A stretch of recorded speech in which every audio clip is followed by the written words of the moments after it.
Buradan aşağıdan qayanın arxasıyla orayla dırmaşdıq gəldik. Mən bir dəfə de demişdim, pistə gəlmişdim amma çıxa bilməmişdim. Buralar biz bağlamışdık. Buradan qalxdıq. Gəldik əsas o Qızılqayanın ən hündür zirvəsində. Bura gördüyünüz kimi sağ tərəfdəki buralar.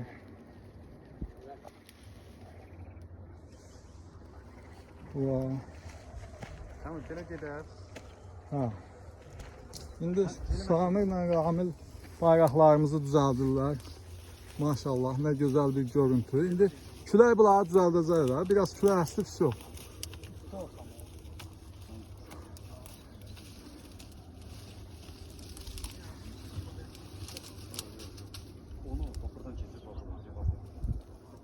Onun qabağından keç, arxasından şurupla.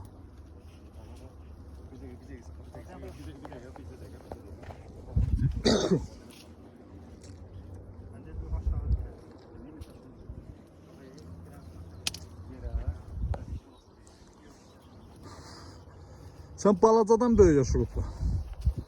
Böyükdən balacaya getməyəcək. Yuxarıda balacadan böyüyə şurupla, Samir. Ağcaqayından onu bu yana fırqa, Ramil. Bəri gətir, onu bəri gətir. Bir də fırqa, bir də fırqa, bir də fırqa. Biraz dala qaytar. Biraz, hava belə durmalı.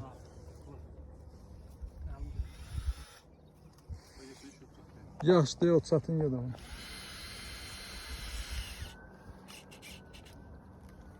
Sen balacadan yapıştı ona da, balacadan ona yapıştı.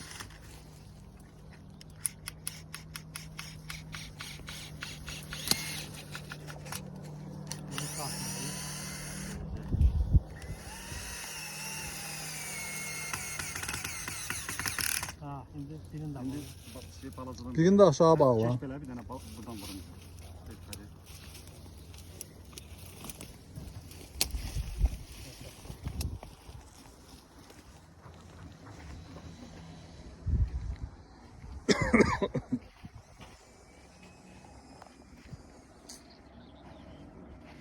Tam da aşağı bir hündür yeri.